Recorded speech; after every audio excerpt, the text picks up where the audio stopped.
Ça tourne pour toi? Ça tourne. Action. With his unique voice, he rocked the musical scene in the 2000s with songs like Lonely, I'm So Paid, or I Wanna Love You. Today we are receiving a huge artist that make change the scene for a lot of other artists, like, for example, T-Pain. He got us Lady Gaga, and I'm glad to be with Akon today. Thank you for accepting us. Thank you for having me. So, I remember you, I was in high school, we were rocking to your music, and today you're coming back with 3 albums, let's say 4, apparently. Yeah, it's going to be 4 eventually. Why now, in October 2019? Well, actually, I didn't even realize it was October. Really? Yeah, because I see the albums, they're very punchy, like, this is summer stuff. Yeah, clearly. Yeah, it really is. But I think, you know, the good thing is the way the system is set up and the way the platforms are set up now, it's a direct, you know, straight to consumer, you know, on demand. So now you can create playlists and listen to what you want to listen to and when you want to listen to it. So before I couldn't do this. I tried this back in 2010.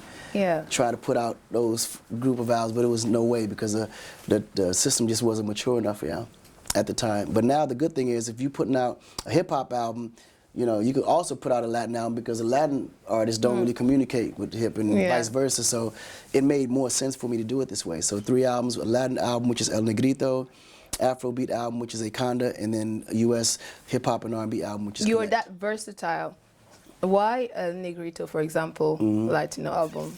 I've been doing Latin music forever. Really? See, you said really, which means you don't even listen to Latin music. I was to know listening that. to the R&B stuff and the hip-hop stuff. I was not really on the vibe. Exactly, Yeah. and this is what it was because I had so many fans in so many different regions that know me for something different. I wanted to kind of bring them all together on this album and give them a piece of what I do that they may not even have an idea. Okay, so now you have 4 labels, if I'm correct. 4 labels, yeah. Akonda, Kilo K is the Latin one, and what are the 2 others? And then you have Akonic, which is the American one, and then you have Jamacon, which is the Caribbean and Calypso. So I listened to Wakanda, the song, that's from Akonda. Yeah. So what the vibe is basically going to be Afrobeat, if I understand. Yeah. So what can we expect, like, in terms of artists? What type of African artists are going to be on the album, or it's just... Well, majority of the album is me. The artists that I do have on it are all artists that I'm affiliated with now that I'm focused on taking them to the next level. Yeah. For example, how? Like, for instance, Olamide. Oh, yeah. Yes, Olamide. Big, huge. Yeah, huge artist is with us, so we're taking him to the next level. That's our main focus right now. He's one of the, I think, most sought after, he's been underrated forever, but he has this international sound that when I'm in Brazil, I play it, they go crazy. Oh, really? What? Man, they love this guy. So I want to discovered make sure. him in Nigeria, 2015. I went to Nigeria for a year, and that's when I discovered the guy. And I was like, whoa, this is crazy. Whoa is my favorite song. Whoa.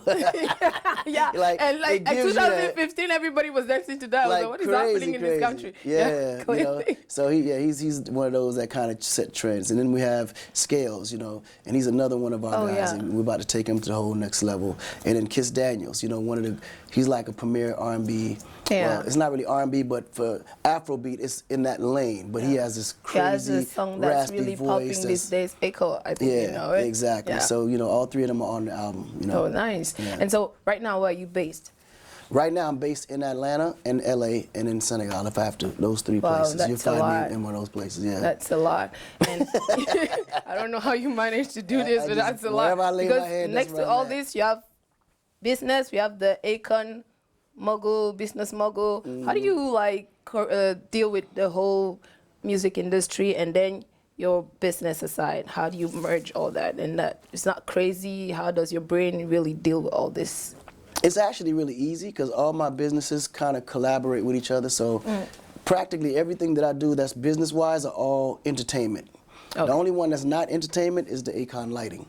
So, but I use the entertainment to promote the Akon lighting. So it all kind of works together, and I think it's easier to do multiple businesses when you're in the same field, and the business itself caters to what you're doing in, like, you know, your occupation. Like, I wanted to focus on the Akon lighting. How did you get into lighting? Like, I'm still trying to understand that myself. I never knew nothing about lighting before 2012. that's what I was going to ask. Like, did you study something related to it, or it's just like business savvy, and you decided you're going to enter this? Well, it started with, as a philanthropy, us just wanting to provide lights from our foundation to the rural areas because we knew that, they had no electricity, they had no lights.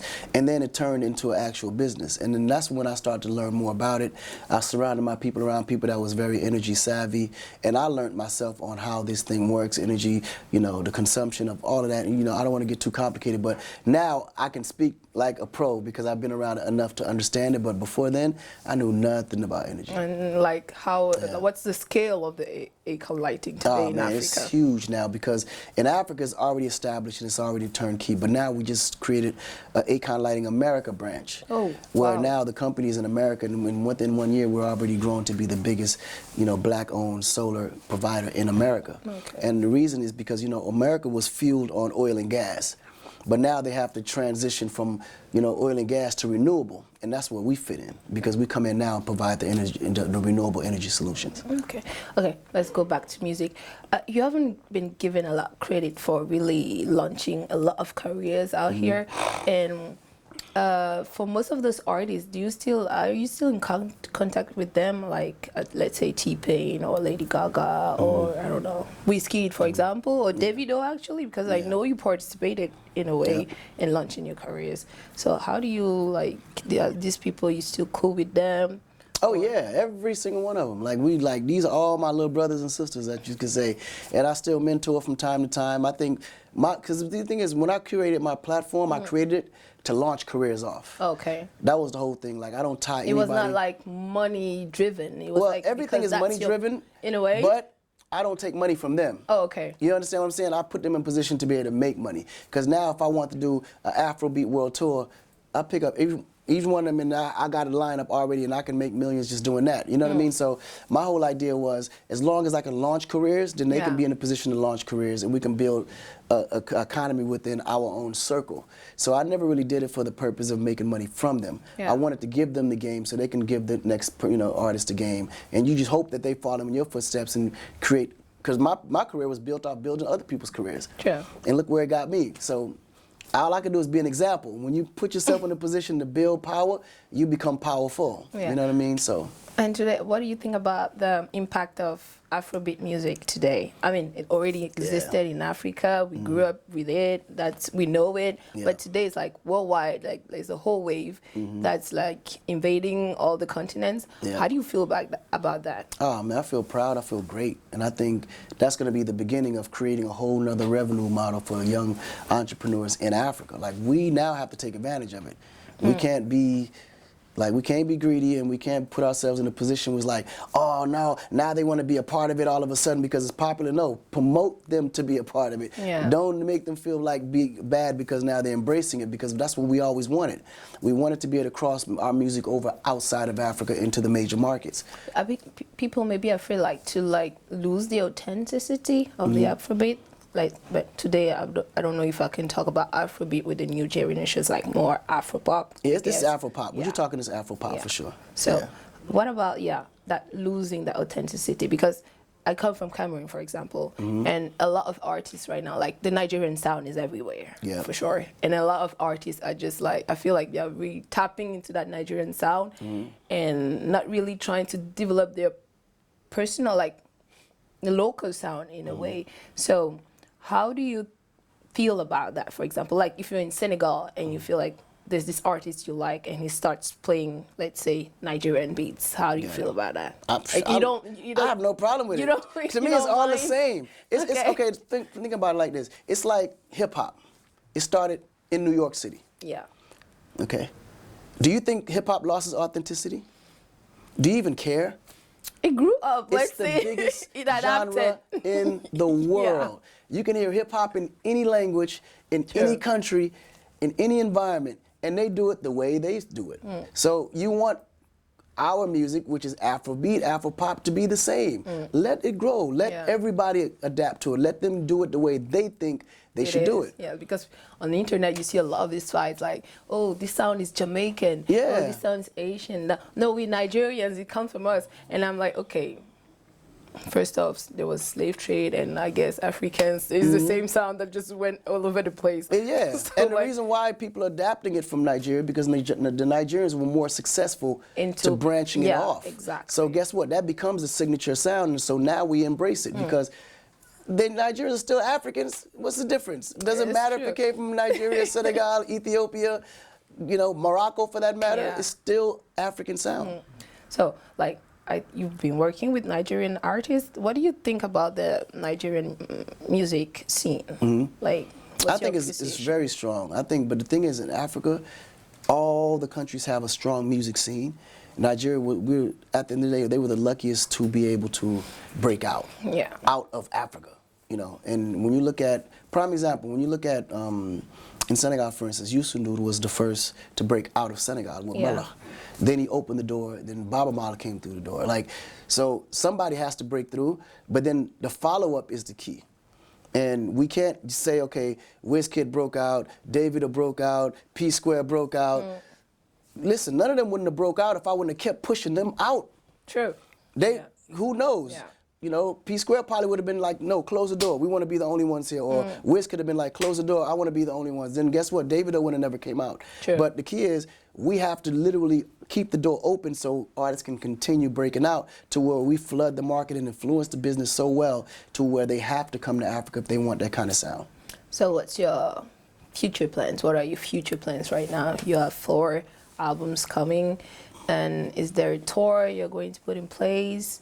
Or how do I say this? How many artists are you working with right now? Well, the good thing is, labels, I guess you sign a lot of people. Oh no, I'm signing everybody. Okay. I'm signing Latin But how do you artists. have a guarantee that everybody you're signing is going to be, you know? You don't. It's up to them. See, the thing is with artists, all I can do is provide you the platform. The rest is up to you. It's no different from when you say whether I get credit to you know, launch a career. No, I've always do the same thing. I just launch careers. Now, how far your career goes depends on how much work you put into it. All I can do is give you all the platform and all the tools that you need to become a superstar. But that's the rest is up to you. It's a lot of money in a way. You're investing without even, you're not sure of the return on investment. No, I'm sure the return. How so? Trust me, anything, because value is value. Yeah. You can't lose when it's, like right now, the value is in entertainment. Artists are valuable when they're good, right? Now, he or she may not be as successful as he or she in one territory, but they'll be successful in another territory. So the little money that I'm investing in you now, I'm gonna make that off one territory. When there's over, what, 25 to 3,000 territories in the world, I only need one territory to be successful. Because I heard that's the thing you do, like the 360, because I follow this Jeffree Star guy on the internet, makeup and stuff, and I didn't know he was singing before. And apparently you signed him because... I started with him with music first. Yeah. But then I realized, wait a minute, music is not where the money is with him. Makeup is where the money is with him. So guess what? Now he has a makeup line that would make more money off the makeup line. Still do. So he makes up for That's the business. His business now is the makeup. Oh, yeah. And he makes more money on the makeup than he would ever have made in music. He makes over $50 million a year just on makeup alone. Wow, that's good. That's you know? great. You're really business savvy. Yeah, you don't just stop because the record didn't work. Okay, what else? What other talent we got? How else can we make some money? Let's figure this out. What are you good at? That's the